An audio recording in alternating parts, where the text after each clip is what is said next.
For the thousands in attendance and the millions watching around the world, we are live and amplified. So let's get ready to podcast. Fire it up.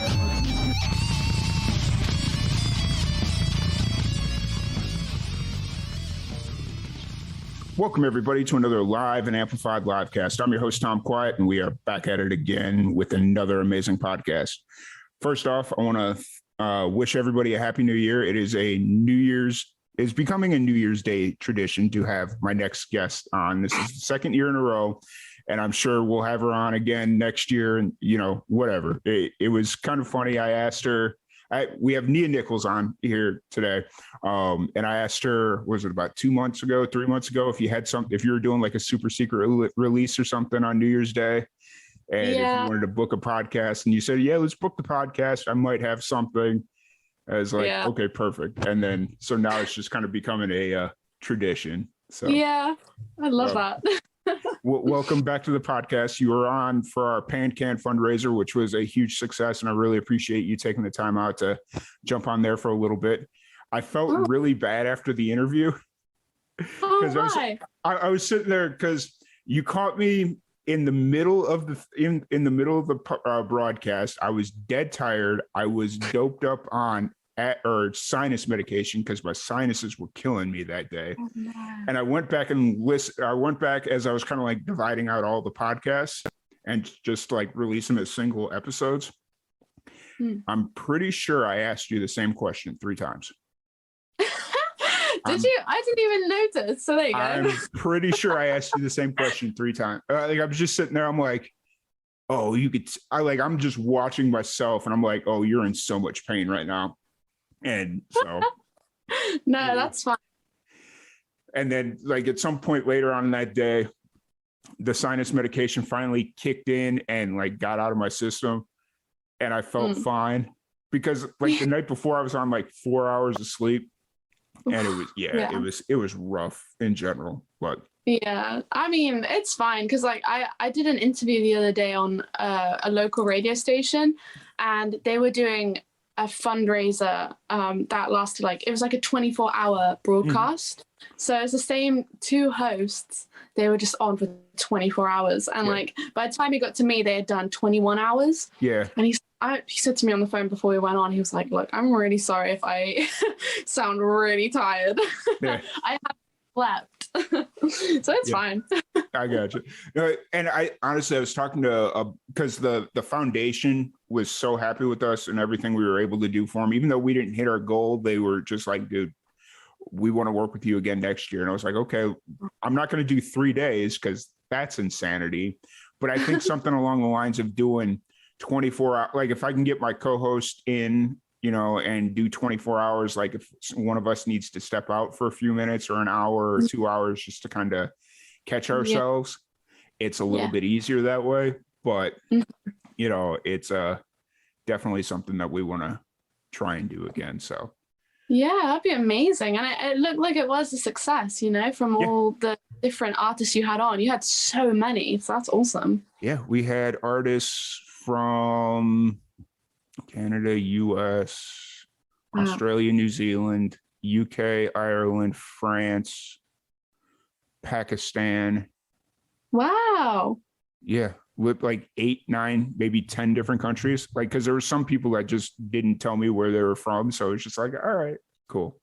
So yeah, that's so cool though. Wow, that's amazing. Yeah. But well, thank you once again for jumping on here. How was we were talking a little bit before we jumped on here. How was your New Year's Eve? Yeah, no, it was all right. It was quite nice. I mean, everything I was planning on going to just got canceled like pretty last minute. So I ended up just going out with my brother and a few of his friends to this pub in town. And that was kind of it, to be honest. And I didn't really get up to much. How about you? Oh, I was watching this show called 1883. I don't know if you've heard of it in the US or in the UK. No, I don't think so. So basically, it's this show about the Oregon Trail where U.S. settlers go from the East Coast and try to settle out in, I think it's Oregon, honestly. And it's a series about their journey through the Oregon Trail. And it was just a new thing that launched, or it's a new series that launched a few weeks ago. I'm getting caught up on it. So last night I was watching the second episode and Nice. fell asleep. Not because the show was bad. It was just tired. That's fair enough, though. I mean, it's like last New Year's Eve. I mean, obviously we couldn't do anything then because we were just about to go into another lockdown. And like all my friends, they were like sending me photos of themselves. They had all dressed up and they weren't going out. They were just with their families. And I messaged one of my best friends, Rebecca, who lives up north. Yeah. And I said, Rebecca, I'm in my pajamas right now, just painting like on postcards. And I was like, I feel like I should be doing something more. And she said, no, honestly, same. She said, I'm just chilling with my parents in my living room in my pajamas and I'm going to go to bed once it strikes midnight. And I was like, nice. Yeah. That's so like, even if you think about how much has changed, like where we were at this time last year with everything being in super serious lockdown. And then now it's like things are opening back up, but there's this threat of like the Omicron variant, you know, and all that stuff. It's just like, it feels like we're in an endless cycle of what the hell is going on. So I know it's literally like Groundhog Day as well. Like us talking on New Year's Day, and there's still something going on with COVID. It's like Groundhog Day. Yeah, I 100% agree. I 100% agree. So, obviously, since we've talked last, I think you've played a couple of shows, right? Have you, or yeah, I have. When was the last time it was the fundraiser, right? Yeah, it was the fundraiser about a month ago. About a month ago. Oh yeah, I had a few Christmas gigs. I had one up in London, which was really cool because I haven't really performed much in London because I'm from sort of like a little town in the middle of nowhere kind of thing, you know. So I had never really played much in London. So I'm starting to get some more opportunities there now, which is really, really cool. And it was such a fun gig as well because it was like an all original thing. And I'm hoping over the next year or next few months, actually, I'm hoping to play more in London. So, you know, follow me on Facebook and Instagram to see when I'm going to be doing that. Nice. And so you don't play in London that often? Is that kind of the gist? No, I don't really. I mean, I was in university, obviously, well, I just graduated this summer, and that was in Bath. And so I really just played in Bath, a little bit of Bristol, I think a little bit in like Wales, South Wales. And then I just never came over to London, to be honest. I don't know why, because it's so close. It's like 2.5 hours, but I just never did. Yeah. I got an education a few weeks ago because like I've interviewed a lot of people from the UK, and I just say the UK in general because I'm not familiar with like the geographical locations of everything. And so I had somebody from Jersey, I think.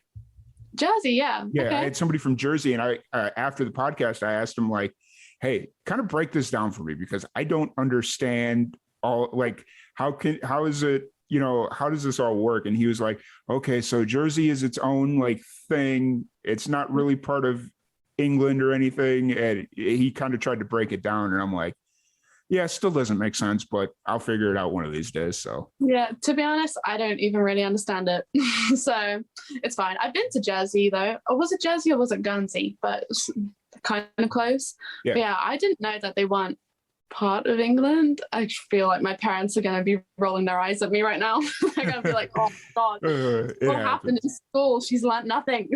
Yeah, I didn't learn anything in school.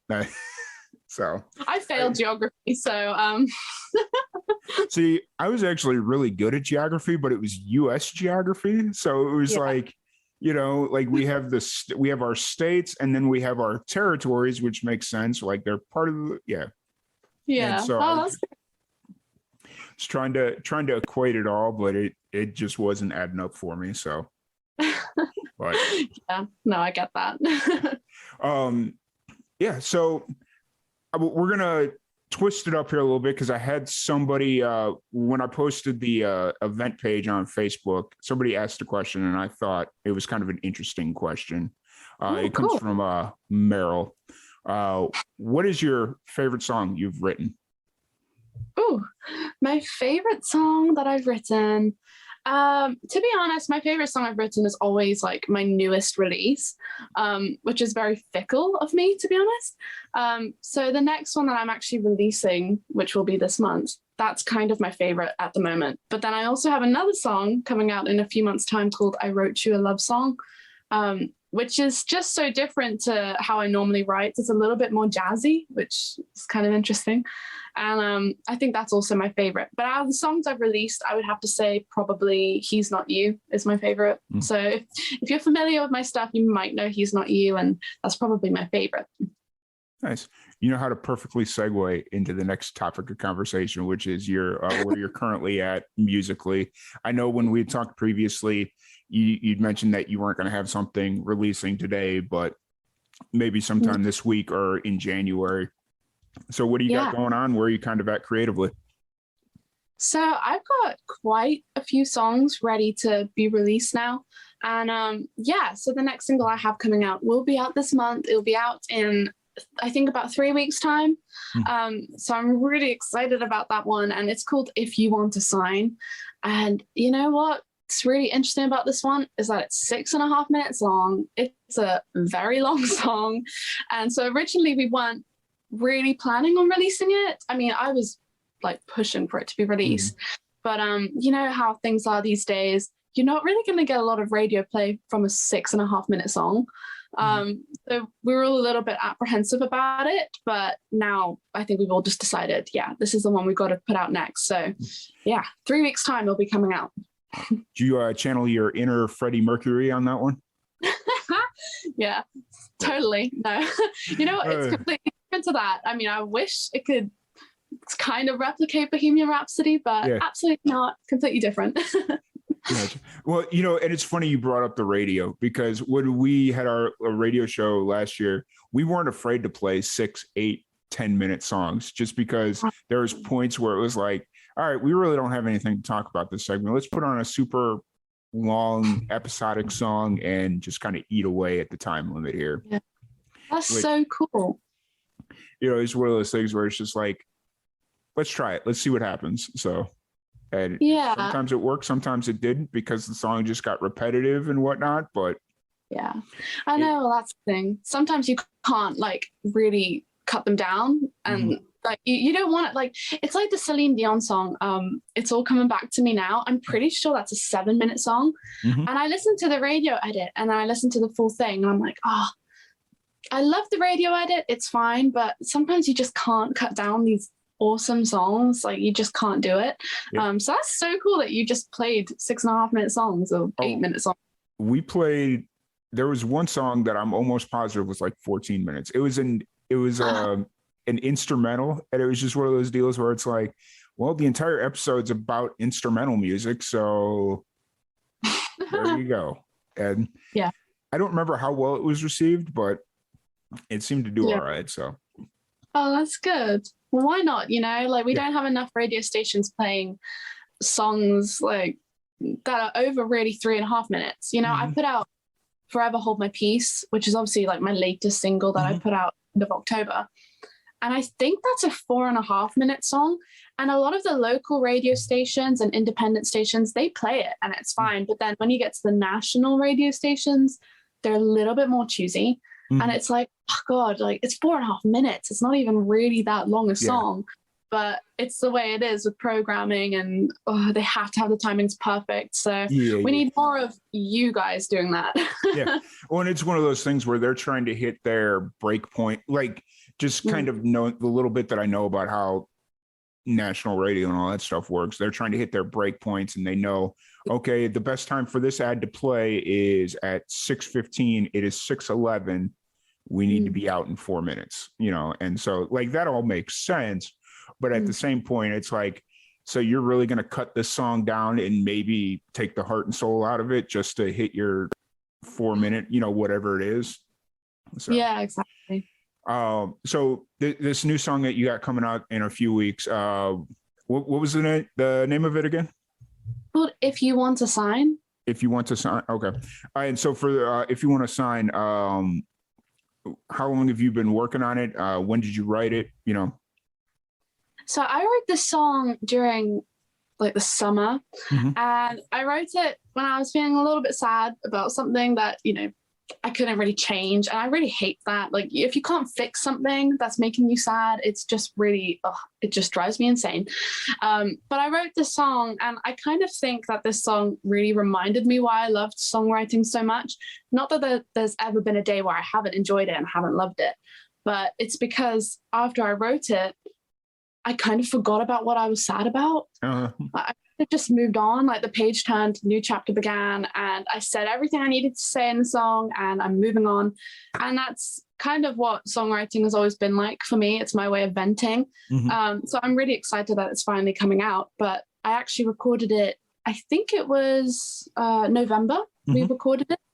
Actually, no, maybe October. So it's sort of been there in the pipeline for a few months, but of course I had Forever Hold My Peace ready to go first. So we put that one out, and then it was Christmas, and then it's like, oh, I don't want to put this song out whilst everyone's listening to Christmas music. Yeah. So I'm excited that it's coming out this month, and hopefully people like it. And I really hope they do, because it's one of my favorite songs that I've written. Yeah, for sure. Are you doing a music video and all that stuff for it, or is it just going to be the single? Yeah, I'm not too sure at the moment. It probably, I have no idea, to be honest. I mean, I'm hoping I can do some sort of visual thing with the song, like whether it's just me sort of in an acoustic live lounge kind of setting, because I just think that's important to have those sort of visuals. But I don't have any plans for an actual music video for this song, because I don't know, I just can't. It's such a long song. Yeah. I'm thinking, how am I going to make a music video that's that interesting for 6.5 minutes? Honestly, I think like a live doing I obviously I don't know what it sounds like, if it's more stripped back acoustic, you know, whatever the feel and vibe of it is, but like just doing a stripped back live performance video of it may be the best way to go. Yeah. Or doing a lyric video, like if you have somebody that can do that and make it good and visually appealing, I guess is the best way to. Yeah, definitely. I mean, there's so much stuff you can do with it, and you know, I think I'm just going to be spending the next couple of weeks just sorting that out, and I'll send you the song as well before it comes out, because I'd love for you to hear it. And it's quite a big song actually, but I think it works acoustically because I wrote it acoustically. You know, I didn't back and track and write to that. I just wrote it on my guitar. And so I think it could sound really cool just stripped back, but it is quite a big song in the whole production. Yeah. See, that's why I didn't assume, because I know you have the ability to do like a stripped back acoustic version or do something big. I don't want to say overproduced, because that's not the wording I want to use, but just like big in the way of it's produced.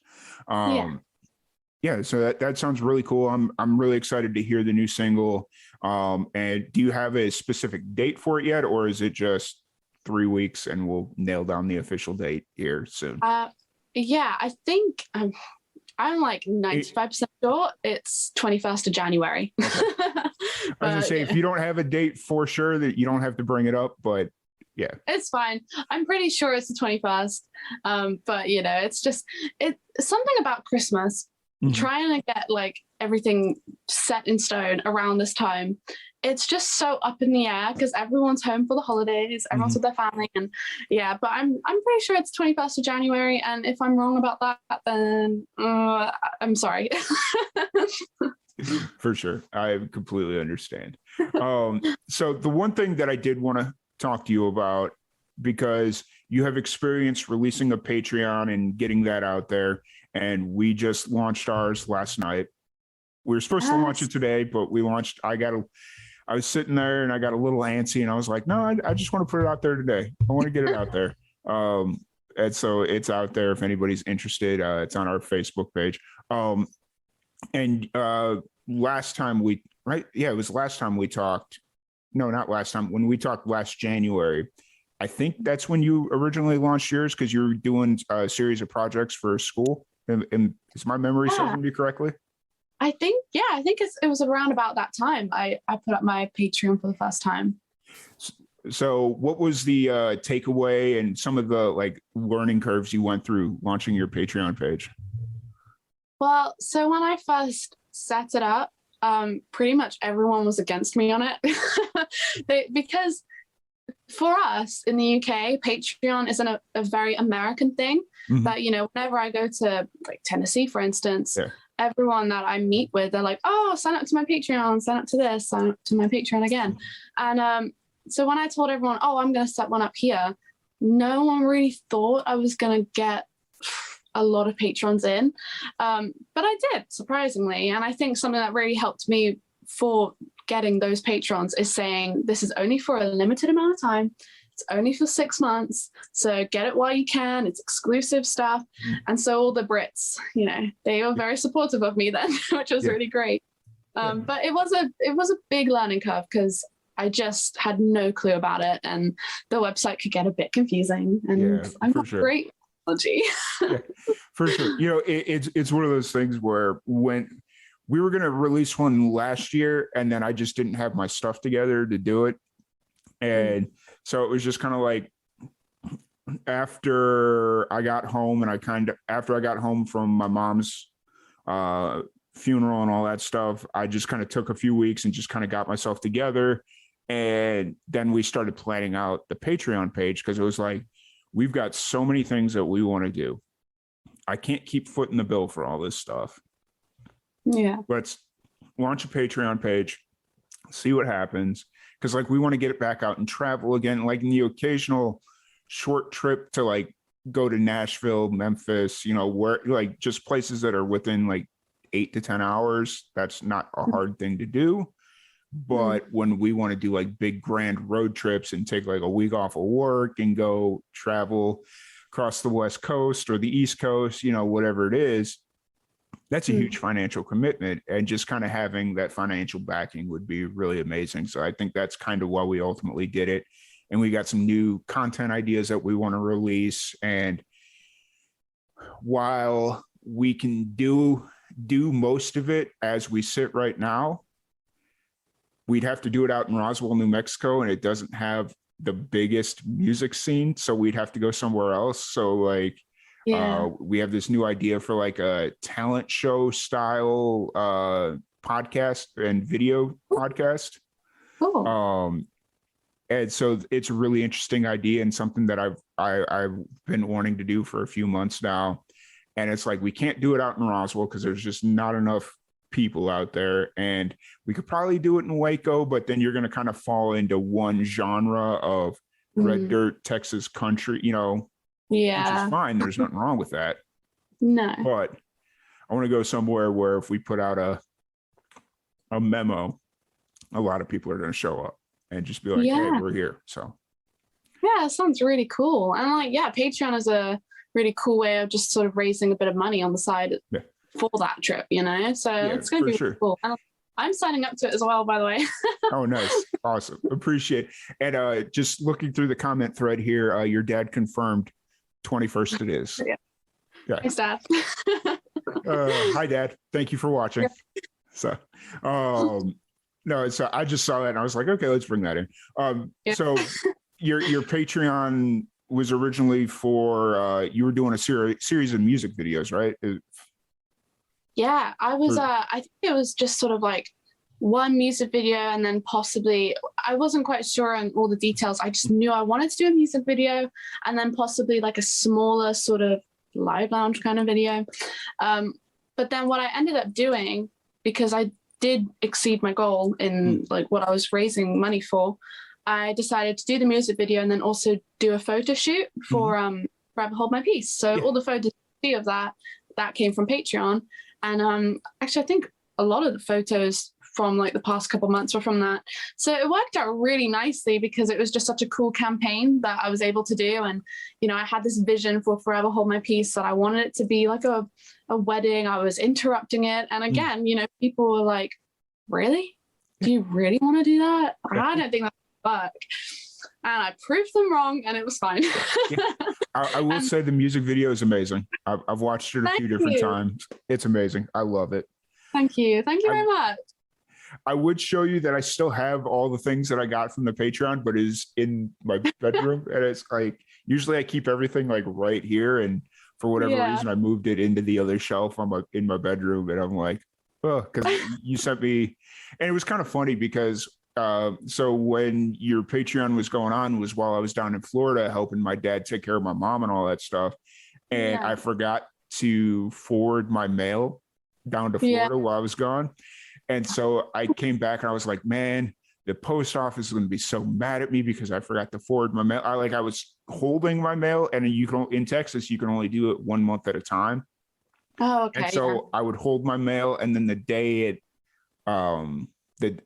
ended, I would hold it again. And so they would just upload or put in whatever the previous month's mail was. Luckily, I don't get a whole lot of mail, but those few months, I got a lot of mail.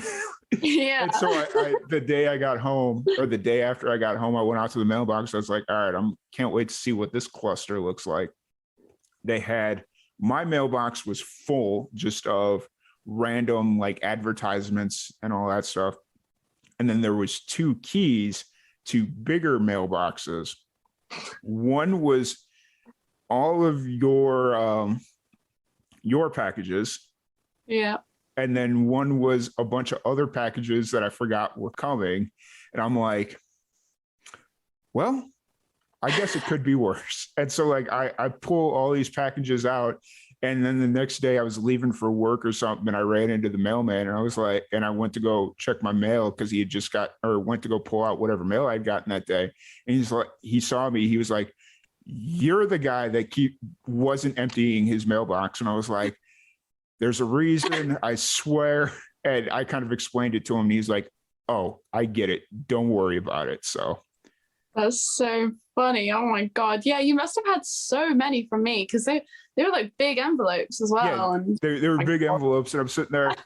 I remember when I signed up, I was just like, man, I don't know, like, because at that point I didn't know how like sending mail from the UK over to the US worked in general. And then with COVID, all that stuff. But then I came back and I had all this stuff, and I was like, awesome. I do have one thing though here. Hold on. I think this is it. Nope, that's not it. I did get your best wishes card though. The that you sent after my mom passed. Yeah. Oh, I'm glad.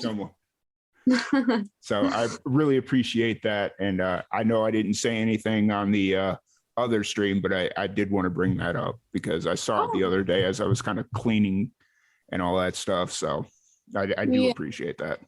Oh, no, that's fine. Well, I'm glad it got to you because, you never know, to be honest, from the UK if things are going to get to the US. So, yeah, I'm glad you got it. Yeah, I did. Anyways, so Patreon, that's done. Are you looking at doing something like that again? Or is it just kind of like I'm going to continue moving with my music as I see fit? I'm definitely going to start up Patreon again, but I think I'm not going to make so much work for myself this time because I didn't really anticipate how many people were going to sign up to the last one I did. Mm-hmm. And actually, so I had 3 different tiers. I had like a £3 tier, £5, and then I think 10.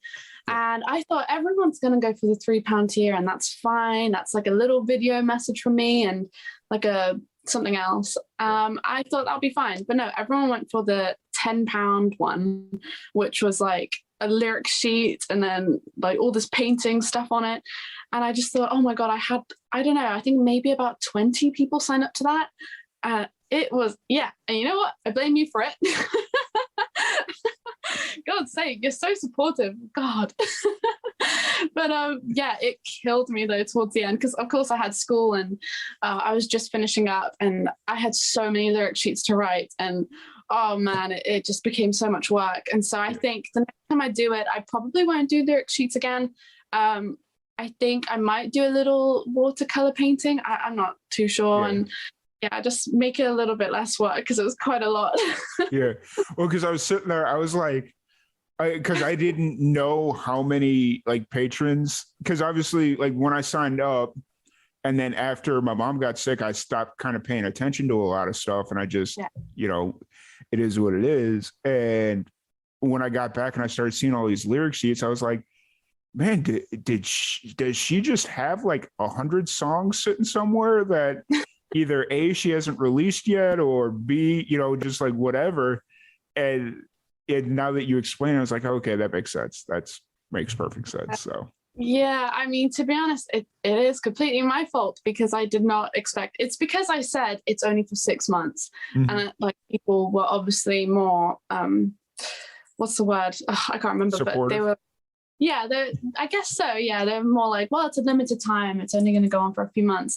And everyone was really supportive, and I'm very, very grateful for it. And I thought the reason why I made the lyric sheets like the £10 tier, because I thought no one's going to do it. Maybe 3 people, it would be fine. Everybody did it. Everybody did. And it killed me. My hand was aching. And and I did actually start out by writing quite a few lyric sheets just in case, but they flew off very quickly. So that's interesting. It's a really good problem to have, though. It's a great sort of first world problem there. Like, too many people signed up to my £10 tier. Yeah, for sure. And I mean, hey, it really helped to make the music video great. You reached your goal and all that stuff. So that's incredible. And and that's what you went through is also my concern, because it's like, oh, I'll make this like a super big like a super big tier with all these cool things, and like I'm concerned now that like that's where everybody's gonna go. It's like, oh crap. I know. I guess it's all a learning curve, though. And like, I looked at so many people's different Patreons whilst I was doing mine, and really, like, their big tier, it's not like they have like a whole, like they do have a lot of stuff, but it's all sort of digital. So it's all like, behind the scenes content and like a song I haven't released, and that's fine because that's like a few email clicks and it's sent off and it's like chill. But yeah, I don't see too many people doing like physical stuff, really, unless they're like a full-on artist and like that's what they do all the time. So it's quite interesting to see how other people do it, and I think that's really helped me for the next time I set up my Patreon. Probably won't be doing as many like tiers, hand drawings, and but it's all a learning curve. And you know what, if everyone signs up to your big tier, again, great problem to have. It's awesome. And so like what I ended up doing for like for anybody that hasn't checked it out yet, is instead of like monthly sending something to them, they get like, I mean, they have like a small, like something small that they'll get monthly, but like as far as something that's going to take me a bunch of time to kind of get to them, it's every 6 months. So it's just kind of like, oh, you're in the big tier, every 6 months I'll give you like a big surprise or surprise package, not prize package. That was really weird. But like you get like a big grab bag type situation. And hopefully that'll give me enough time to kind of figure out. It's like, okay, it's June, so you don't need a hoodie or a sweatshirt or any of this stuff. You need t-shirts, you need, like whatever it is. So oh, that's a good idea, though. I might steal that. Well, because I saw somebody do it, except I felt like the way they were doing it was kind of excessive. So it was like for every 4 months that you paid, I think it was like 50 or 60 bucks a month, you got like a coffee mug, which was really weird. It's like, oh, the most expensive coffee mug in the world. And like they were good coffee mugs, but even like really good coffee mugs cost not that much money. So it's just like, okay, so that's all stuff that I'm kind of searching through and trying to figure out as we go. And I don't expect like a huge influx of people. I expect it to kind of be like, oh, a person signed up the first week, cool, appreciate it, and then just kind of going from there, because it is such a long-term project. And we do want to get out to music festivals, and to kind of segue into our next topic of conversation, because I know you'd mentioned in December that you are trying to come back out to Tennessee for during the summer, depending on what COVID does. Yeah, no, I'm definitely planning on that. And just going back to Memphis and Nashville as well for a little bit. But really, I do want to go back to Memphis because a lot of my friends are from there, and I haven't seen them in, I guess 2 like years. 2 years. Yeah. Oh my God. So gross to think. But yeah, so I really miss them, and I just miss the whole atmosphere as well of Memphis, because you have so many songwriter venues, you have so many places to perform, and I don't have a lot of songwriter venues around here. It's kind of like, I wouldn't say a rare thing, but you would have to travel to like London for it. You know what I mean? So I'm planning on going out. I'm planning on staying hopefully for a summer, but we'll see what happens. I mean, my brother, he went to Canada a couple of months ago, and obviously that was allowed with COVID. They were allowed to do that. But he still said there were so many things that they couldn't do whilst they were out there. And he said, yeah, so I don't want to be in that situation when I get out to America. I don't want that to be anything that I can't do. I want to be able to. As of right now, as long as you're vaccinated, there's really nothing you can't do in America. Oh, okay. The way I'm kind of seeing how things are going, yeah, some of the New Year's Eve stuff was canceled or whatever, but as far as I'm seeing it, there's really nothing you can't do. Oh, okay. Well, yeah, that's cool. I mean, I'm hoping by the summer. I mean, I've literally said this every year since I started, but I'm hoping by the summer it'll be okay. I was talking to somebody about that we had on in the middle of the podcast, or at the beginning of the pandemic, and we were talking about how we hoped by the summer everything would be good and we'd be back out doing our thing. And then we had him on later in 2021, and it was basically the same exact conversation. And now here we sit in 2022, and it's like, oh God, it's just here we go. So it's quite disheartening. Yeah, but no, I had some friends of yours on. I don't know if you caught them during the fundraiser stream. We had Savannah and Amber Ray Dunn. Oh yeah. Yeah, I think I might have caught. I saw Amber's interview. I don't think I saw Savannah's. It was probably later in the day, like late in the day for you, because I want to say she came on at like 2 or 3 p.m. U.S. Central Time. Because originally, what's funny is, so when she signed, because there was, for whatever reason, a lot of people were confused about how the timing of everything worked out. And so originally Savannah was signed up at like 2 a.m. U.S. Central Time. And I was like, okay, she's a night owl. Makes sense. Cool. And then I reached out to her like a couple of days beforehand. I was like, hey, so we got you confirmed for this time. Is that what the time you really wanted? And she's like, wait, it's 2 a.m. Can we change that? And I was like, let me see what I got for you. And luckily, like, the schedule didn't fill up because it allowed me to sleep and all that stuff. But yeah, so she was she moved, and I think it would have probably been like 8 or 9 p.m. your time. So okay. Yeah, that's the thing with like the whole time difference stuff. I still get confused now. Like, even what time is it over there at the moment? It's like 8:43 a.m. Yeah. So you said 8 a.m. Central, and then I was like, wait, what is that? And I say 2 p.m. UK time, and then I doubt myself, and I'm thinking, what if that's wrong?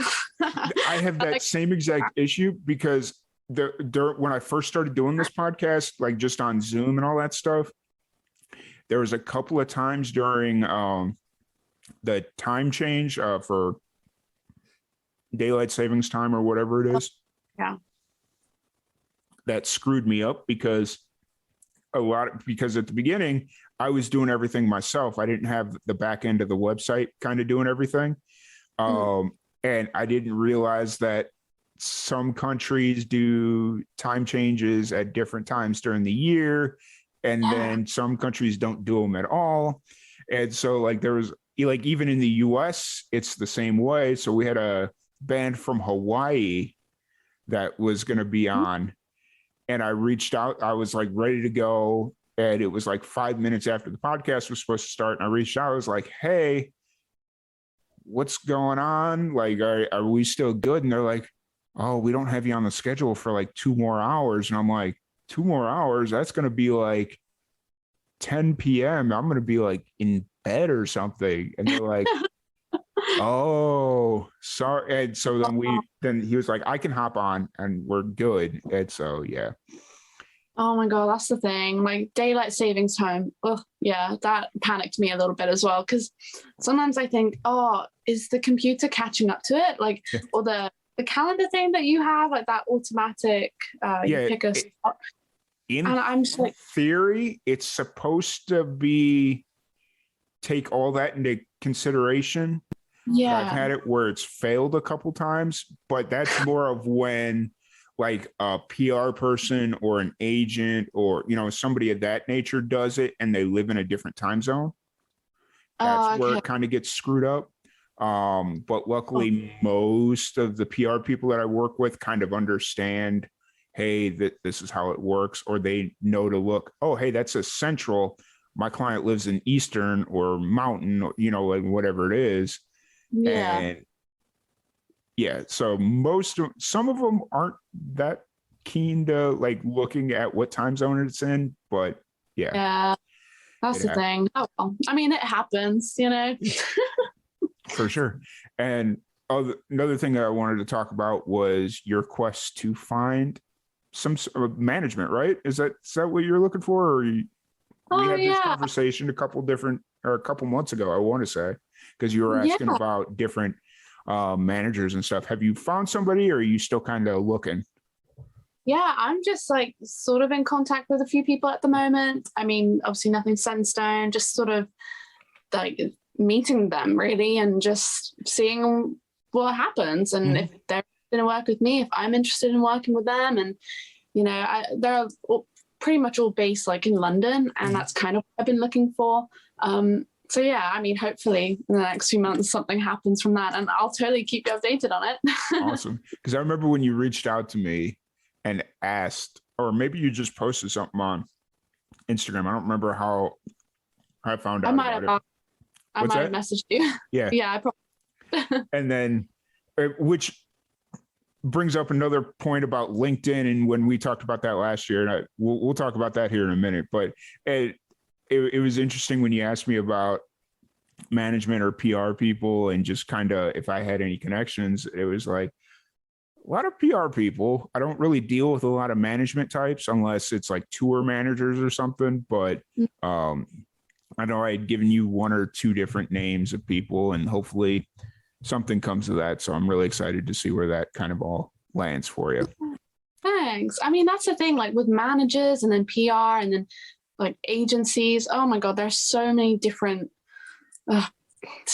types of people out there now for different types of things. And in my head, it's like manager, it pretty much kind of covers everything in my opinion. But then obviously you have different like PR, as you said, it's a completely different thing and it gets super confusing. Yeah. It's one of those things where it's just like that's one of the things that we're trying to figure out here at Live and Amplified is how we can cut out a lot of those extra hands reaching into the pot. Cause it's like, okay, so you got your manager, and then you got a tour manager, and then you got your PR agent, and then you got this person and that person and this person. And it's like, do we really, really need all these people, Yeah, that's the thing. Sometimes it can get a little bit too much. Like sometimes you just need to talk to the artist, or, if there's one person that's like sort of in charge of like overseeing that. But yeah, you don't need so many different people. That's just confusing. Yeah, because there's this one guy that I haven't had him on the podcast yet, but we've been in a couple different times we've had this conversation.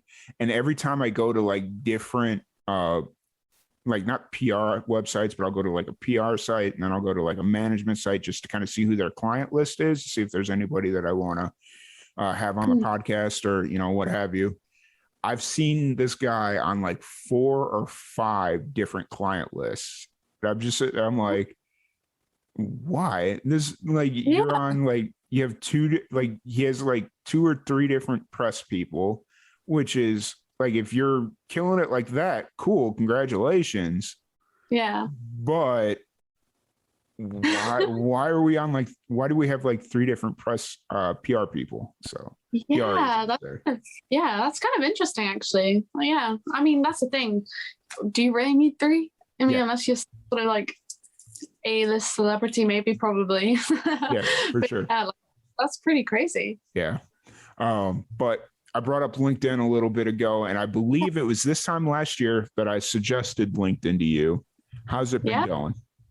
Yeah, it's been going really well. And I've met so many people through LinkedIn, and like, it's just such a cool tip that you gave me, because I don't know why I didn't really think of it originally, but I don't think, like, maybe as an artist, you think that LinkedIn would like be beneficial, because like that's for like actual people who are maybe in business and stuff like that. But it does work out for artists really well. And I kind of just went through all the radio stations I could find, and I ended up finding loads of new radio stations and people who I'm in contact with now. And some are based in the States, some are in Australia, and it's just been really cool. And yeah, I'm planning to get back on LinkedIn and start plugging the next single and see what happens there. But yeah, it's a really cool tip. I love it. Nice. It's funny that you brought up like the radio station. It's also a good opportunity if you want to start getting like endorsement deals is what it's called. I'm so out of the loop on that one, but like getting endorsement deals or becoming a signing deals with like different products. Like if you have a certain type of guitar you like to use, or amps or picks or strings, like whatever it is, and becoming a sponsored artist or however it works, that's actually a really good place to do it as well. Like that's, I actually use, like, I'm pretty sure I've told you this story. I know I've said it on the podcast before, but like when in 2019, I used LinkedIn to kind of not trick, but get the attention of a company to do a trial sponsorship. So basically, they sent us a bunch of free gear, and in exchange, we just kind of put their ad at the end of a bunch of videos that we did, and it was really cool. Didn't work out the way we wanted to, but we got a bunch of free mics, so. Well, there you go, and it's all sort of trial and error, isn't it, for stuff like that? But that's a really cool idea, actually. I mean, I've tried to look into sort of sponsorships and all that kind of thing. But, when you just go through emails and emailing people, a lot of the time they just don't reply. And I have looked at LinkedIn for like a lot of management, I've looked into that as well.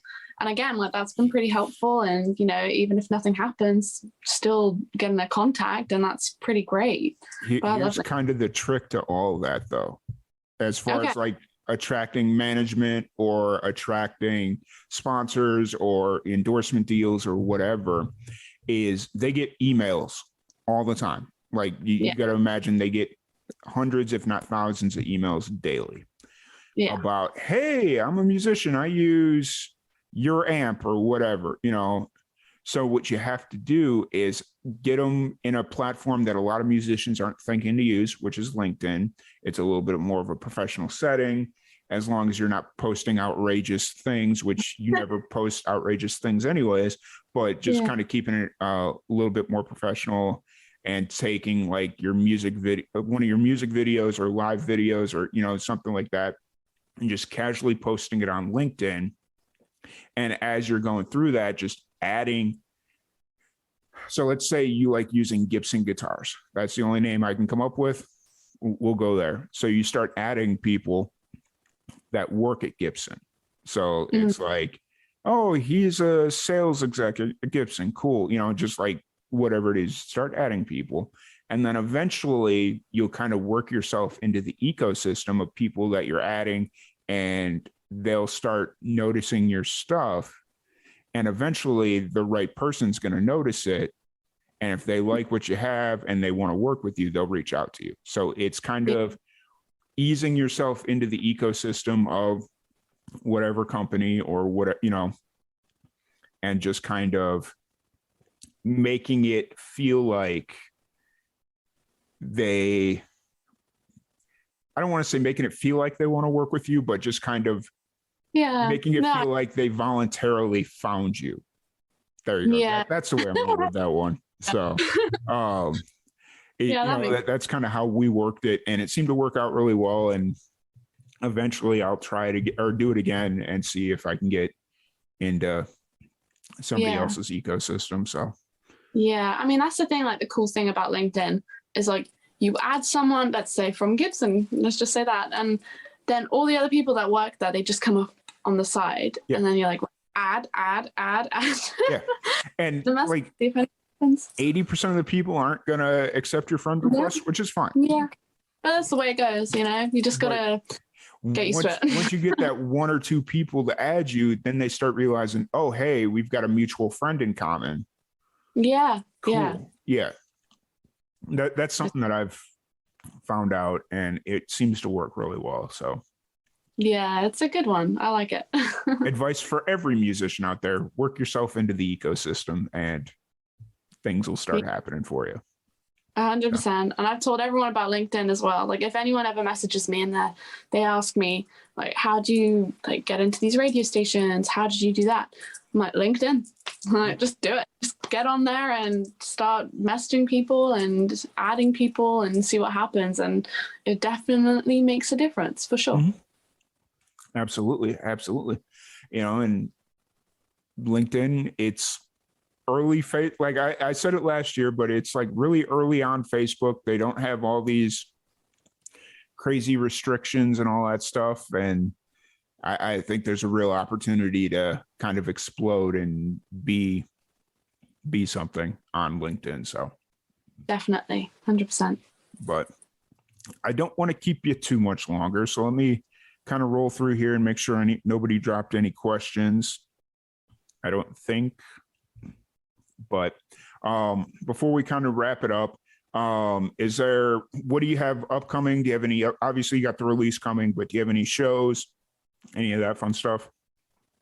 Yeah, I mean, I have a couple of sort of gigs planned for the next like couple of months, but things pop up out of the blue, and so I don't know where I'm performing this month, but again, keep up to date with me on Facebook and Instagram and Twitter, and you'll see where I'm playing next. And I'm hoping it's gonna be a steady year of gigs now, to be honest. That's kind of like my New Year's resolution, because last year, although gigs were sort of back around like the summertime, I still had all of my gigs cancelled for July. And I thought, oh, this is so ridiculous. Like, I get these gigs and they get cancelled. So my New Year's resolution is just to get 50 gigs like in the bag. And that's not impossible. That's not out of reach. But, with COVID, it's a bit of an obstacle. So I'm hoping like if I just set that New Year's resolution and then I can exceed that, that's great. And COVID be damned. It's fine. Well, since you already answered my last question, sorry. Kind of. My last question was, what are your goals for 2022? So if you have anything to add, I will kind of lay that one in there for you. Yeah, I mean, so I'm obviously going to be releasing more music, and my goals really are to get out to the States and, play out there and do all that kind of stuff. And I've also got like a show actually in like my village hall, which is going to be really fun because it's me and my band playing for 2 hours and it's just us performing, and so I'll post about that soon. And I think that's like the first 2-hour show I've done with my band, so that's kind of a big deal for me. So I'm really looking forward to that, and hopefully after that gig, which is going to be in April, there'll just be more opportunities like that where I can perform longer shows with the band rather than just acoustically. So yeah, those are sort of like my goals really, to get more headlining slots with my band, go to the States, play 50 gigs, but definitely try and exceed that and release more music. Awesome. So as we did on the live stream, I've brought back our random question generator. Nice. Yeah, right. We did that with you. Yeah. So I've got your question right here to kind of wrap up the show, and hopefully it doesn't spark like another half-hour conversation, but it might. Who knows? In your opinion, what is the best movie that's been released in 2021? Oh, oh my gosh. Your opinion. So I don't even know what I've watched this year, to be honest. What are some of the movies that have come out this year? Because I can't. Knew you were going to ask me that. Like, I mean, Spider-Man's the big one that everyone seems to be referencing. I haven't seen that one yet. I really want to see that one, though. Yeah. I don't know. Okay, let's change it. What's the best movie you've seen in 2021? Does that help you at all? No. No? Okay. I'm going to change it to TV series. Okay, what's TV series? Let's go. Let's do that. I really I'm not going to say the whole title because it's kind of rude, but it's called Kevin. Well, okay. I don't know if I should say it, but it's Kevin Can Go. Yep. I've heard of it. Yep. Yeah. On Amazon. And it sounds so rude. I just hate saying it, but it's a really good series because it's based off a sitcom, wife, and everything's all fun and games, and audience is fake laughing at everything. And as soon as the wife goes into another room, it goes really dark and very dramatic. And it's just it's a really cool concept. And it's got Annie Murphy from Schitt's Creek, and she's awesome. So I love that one. Nice. I remember seeing promos for that series, and I just never followed up to watch it. It's really good. I definitely recommend it. I binge watched it in 2 days. What's it on? Amazon Prime. Okay, gotcha. Yeah, that's really good. And I think that came out this year. But a very interesting title. Yeah, for the most part. 100%. I was going to tell you can go ahead and say it if you wanted to, but it's all I don't like swearing, so it's fine. I don't normally swear. Gotcha. Well, once again, thank you so much for jumping on here. Hit everybody with your socials one more time before we wrap this up. Yeah, so you can find me on Facebook, Instagram, Twitter, and it's all just Nia Nicholls. I'm also on Spotify and Apple Music, Amazon Music, wherever you listen, I'm on there. And yeah, thank you so much for having me again for the 4th time. This is so cool. 4 timers club. I think I'm trying to figure out where that happy medium is where it's okay, you've been on or if it's once a year, if it's once a year, twice a year. And obviously, as we kind of grow and we bring in new musicians, I would say the return rate is probably, at least over the last 2 years, it's been about 20%, I would say, has been the return guest rate, just because a lot of people come through a PR agent or whatever. And it's oh, I really don't want to be here. So, and then you find those people that are there because they either watched the show or they heard through a friend that they watched the show, and then they come back. So it's interesting, which kind of brings me to a thing that I want to do in 2022 about doing random fun facts about Live and Amplified. Yeah, that'd be cool. Yeah. So, do you have a fun fact now about it? No, I don't. not right now. Because I'm thinking in my head, it would be kind of fun to do it as something on Instagram. I'm trying to figure out how to get our Instagram up and more engaged and all that stuff. And so just jumping on, doing a story and saying, hey, if you can guess how many different countries we've had or that we've worked with or something, I don't know how I'd word it. Yeah. No, I get you. Something like that. Yeah. Oh, that's cool. Yeah, it's just getting people engaged on Instagram. I'm trying to do that as well. I'm trying to ask questions, get people to sort of respond, and so there you go. We're in it together. I will say though that the people that are watching the stories has gone up drastically over the last 3 months. Oh, that's great. Which is really good. Yeah. So it's working. Yeah, kind of. Like they're watching, but they're not really interacting. So if I do one of those things where I ask a question or put a poll in, maybe one or two people will respond, which is cool. Like I appreciate it, but you want a it's bit time more to get up to the next step where it's like, okay, let's get it going. So, but that's a 2022 problem, and we'll get it solved. So. Nice. Awesome. But once again, I want to thank you so much for joining us. Really appreciate it. Wasn't quite sure how this one was going to go because normally it seems like we know exactly what we're going to talk about, and it was like, oh, okay, well, let's jump into it. But thank you for coming on, 4th time. Can't wait to have you on a 5th time. Hope. Yeah. Maybe we'll do something when you're in Memphis. We could do it live in person. That seems to be the next jump of things that we want to do, because that's how we used to do it, was live and in person. And now it's like it's been almost 2 years since I've done one live and in person. It's like, oh. Get away from me. Don't touch me. I want to be over here. But, it is what it is. So hopefully. Good. Yeah, that'd be great. Like if we could actually like meet in person when I'm there. Yeah, for sure. Like Memphis is 8 hours, I want to say. So Memphis isn't too far from me. Maybe not even 8 hours. So it'd definitely be an easy trip to make. But once again, I do want to thank everybody for joining us. Make sure you are following us on all our socials, Live and Amplified, Live, the letter N, Amplified.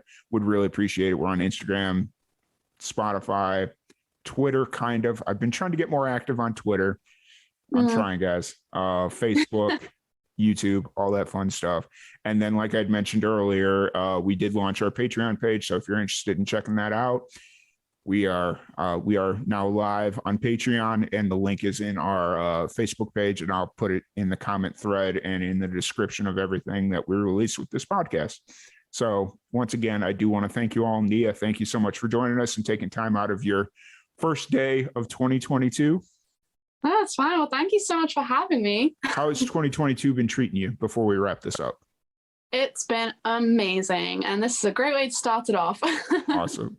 Really appreciate you joining us. We're supposed to get freezing temperatures tonight, so I got a bunch of stuff that I'm going to try and accomplish before we get down into like 19 degrees Fahrenheit, which I don't know what that is in Celsius, but it's below 0. I know that much. Yeah. Oh man. Yeah, cold one. Yeah. And so it's like, okay, let's go get some of the stuff that I need to get done, but it's going to be hard on New Year's Day because a lot of places are closed, but it is what it is. So once again, thank you so much for joining us. Really appreciate it. And we will see you guys tomorrow. We have 2 podcasts, one at 9 a.m. and then one at 3:30 p.m. So if you're free, feel free to come in and hang out with us.